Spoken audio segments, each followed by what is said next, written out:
Cook with கோமாளி இன்னைக்கு எபிசோட்ல மதுமிதா எவிட் ஆயிட்டாங்க. ஸோ எவிட் ஆனதுக்கப்புறமே ரொம்ப அழுதுட்டாங்க. அண்ட் உமேரும் பார்த்தீங்கன்னா அழுதுட்டாரு. ஸோ எவிட் ஆகிட்டு வெளில வந்ததுக்கப்புறம் தான் பார்த்தீங்கன்னா இந்த ரீல்ஸ் எல்லாமே அவங்களோட ப்ரொஃபைலில் ஷேர் பண்ணியிருக்காங்க.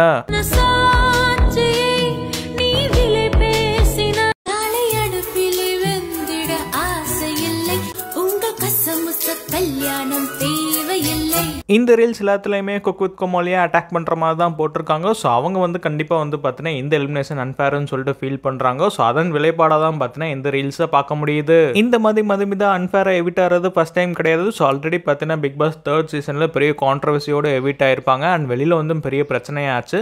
ஸோ அதே மாதிரியே பார்த்தீங்கன்னா குக் வித் கோமாளியில் பாதிலேயே பார்த்தீங்கன்னா மதுமிதாவே எவிட் பண்ணிட்டாங்க.